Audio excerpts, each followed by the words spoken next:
एक ਸਕਾ ਭਰਾ ਵਾਲਦ ਦੀ ਵਿਰਾਸਤ ਹੜਪ ਕਰਨ ਵਾਸਤੇ ਖਾਣ ਵਾਸਤੇ ਦੂਸਰੇ ਸਕੇ ਭਰਾ ਨੂੰ ਮਾਰ ਵੀ ਸਕਦਾ ਹੈ।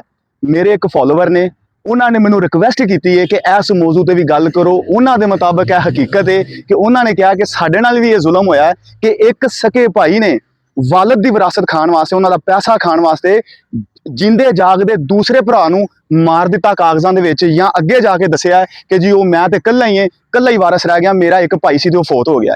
ਲੋ ਜੀ, ਚੂੰਕਿ ਇਹ ਗੱਲ ਮੇਰੇ ਨਾਲ ਕਿਉਂ ਕੀਤੀ ਗਈ ਹੈ, ਮੇਰਾ ਮੌਜੂ ਇਹਨਾਂ ਹਕੀਕਤਾਂ ਦੇ ਉੱਤੇ ਜਿਹੜੇ ਪਰਦੇ ਪਏ ਨਾ ਉਹ ਹਟਾਣਾ ਹੈ ਔਰ ਲੋਕਾਂ ਦੇ ਸਾਹਮਣੇ ਇਸ ਤਰ੍ਹਾਂ ਕਰਕੇ ਹਕੀਕਤ ਦੱਸਣੀ ਹੈ ਕਿ ਇਹ ਵੀ ਜ਼ਮਾਨੇ ਦਾ ਇੱਕ ਰੁਖ ਹੈਗਾ ਕਿ ਦੁਨੀਆ ਇਸ ਤਰ੍ਹਾਂ ਵੀ ਕਰਦੀ ਹੈ। ਖੂਨ ਸਫੇਦ ਹੋ ਜਾਂਦੇ ਨੇ ਜਦੋਂ ਮਾਲੋ ਦੌਲਤ ਸਾਹਮਣੇ ਆਂਦੀ ਹੈ ਨਾ, ਤੇ ਸਕੇ ਭੈਣ ਭਰਾ ਵੀ ਭਾਈਜਾਨ ਪਰਾਏ ਹੋ ਜਾਂਦੇ ਨੇ, ਉਹਨਾਂ ਦਾ ਖੂਨ ਸਫੇਦ ਹੋ ਜਾਂਦਾ ਹੈ ਜਿਹੜਾ ਕਦੀ ਲਾਲ ਸੀ।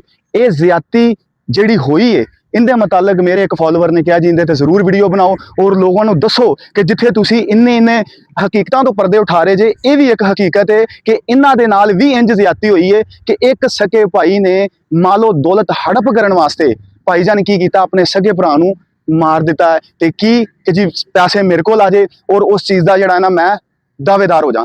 ਯਾਦ ਰੱਖਣਾ, ਕੋਈ ਵੀ ਕਿਸੇ ਦੇ ਨਾਲ ਜ਼ੁਲਮ ਕਰਦਾ ਹੈ, ਮੇਰਾ ਮੈਸੇਜ ਜ਼ਰੂਰ ਯਾਦ ਰੱਖਣਾ, ਦੁਨੀਆ ਦੇ ਵਿੱਚ ਉਹਨਾਂ ਦਾ ਅੰਜਾਮ ਇਬਰਤ ਹੈ, ਲੇਕਿਨ ਜਿਹੜੀ ਸਾਡੀ ਆਖਰਤ ਵਾਲੀ ਜ਼ਿੰਦਗੀ ਹੈ, ਹਮੇਸ਼ਾ ਰਹਿਣ ਵਾਲੀ ਜ਼ਿੰਦਗੀ ਹੈ, ਯਾਦ ਰੱਖਣਾ ਉਹ ਉਹਨਾਂ ਦੀ ਆਉਣ ਵਾਲੀ ਜ਼ਿੰਦਗੀ ਦਰਦਨਾਕ ਹੋਏਗੀ, ਦੋਜ਼ਖ 'ਚ ਗੁਜ਼ਰੇਗੀ। ਕਿਉਂਕਿ ਹਕੂਕ ਅੱਲਾ ਦੇ ਹਕੂਕ ਜਿਹੜੇ ਅੱਲਾ ਕਹਿੰਦਾ ਮੈਂ ਮਾफ़ ਕਰ ਦੇਣਾ, ਕਿਉਂਕਿ ਉਹ ਬੜਾ ਗਫੂਰ ਰਹੀਮ ਮਾफ़ ਕਰਨ ਵਾਲਾ ਹੈ। ਜਿਹੜੇ ਹਕੂਕ ਅਲ-ਇਬਾਦ ਹੈ ਨਾ, ਇਹਨਾਂ ਦੀ ਮਾफ़ੀ ਨਹੀਂ ਹੈ। ਇਹ ਜਿਹੜੀਆਂ ਚੀਜ਼ਾਂ ਹੈ ਨਾ, ਇਹ ਹਕੂਕ ਅਲ-ਇਬਾਦ 'ਚ ਆਉਂਦੀਆਂ। ਤੁਸੀਂ ਹੱਕ ਖਾ ਕੇ ਲੋਕਾਂ ਦਾ ਆਪਣੀ ਜ਼ਿੰਦਗੀ ਖੁਸ਼ਹਾਲ ਕਿਵੇਂ ਕਰ ਸਕਦੇ ਜੇ? ਇਹ ਜਿਹੜੇ ਲੋਕ ਵੀ ਇਹ ਹੱਕ ਖਾਂਦੇ ਨੇ, ਜ਼ੁਲਮ ਕਰਦੇ ਨੇ, ਚੇਤਾ ਰੱਖਣਾ ਇਸੇ ਦੁਨੀਆ ਦੇ ਵਿੱਚ ਤੁਹਾਡੀ ਪਕੜ ਹੋਣੀ ਹੈ ਔਰ ਇਸੇ ਦੁਨੀਆ 'ਚ ਤੁਸੀਂ ਜੋ ਭੁਗਤਣਾ ਉਸ ਤੋਂ ਬਾਅਦ ਜਿਹੜੀ ਆਖਰ ਵਾਲੀ ਜ਼ਿੰਦਗੀ, ਹਮੇਸ਼ਾ ਰਹਿਣ ਵਾਲੀ ਜ਼ਿੰਦਗੀ ਹੈ, ਉਹਦੇ ਤੇ ਵੀ ਤੁਹਾਡਾ ਅੰਜਾਮ ਬੁਰਾ ਹੈ। ਲਿਹਾਜ਼ਾ ਆਪਣੀ ਇਸਲਾਹ ਕਰ ਲਓ, ਆਪਣੇ ਆਪ ਨੂੰ ਠੀਕ ਕਰ ਲਓ ਤਾਂ ਕਿ ਜ਼ਿੰਦਗੀ ਦੇ ਵਿੱਚ ਖੁਸ਼ਹਾਲੀ ਆਵੇ ਔਰ ਮਾਸ਼ਰਾ ਤਦ ਹੀ ਤਰੱਕੀ ਕਰਦਾ ਹੈ ਜਿਹੜਾ ਇਨਸਾਫ ਦੀ ਬੁਨਿਆਦ ਤੇ ਚੀਜ਼ਾਂ ਨੂੰ ਕਾਇਮ ਕਰਦਾ ਹੈ। ਤੁਹਾਡਾ ਵੀਡੀਓ ਦੇਖਣ ਦਾ ਬਹੁਤ ਸ਼ੁਕਰੀਆ। ਅਗਰ ਤੁਹਾਨੂੰ ਮੇਰੀ ਵੀਡੀਓ ਪਸੰਦ ਆਉਂਦੀ ਹੈ ਤੇ ਤੁਸੀਂ ਇਹਨੂੰ ਲਾਈਕ ਕਰੋ, ਸ਼ੇਅਰ ਕਰੋ ਔਰ ਅਗਰ ਕਿਸੇ ਨੂੰ ਵੀ ਕੋਈ ਮਸਲਾ ਹੈ,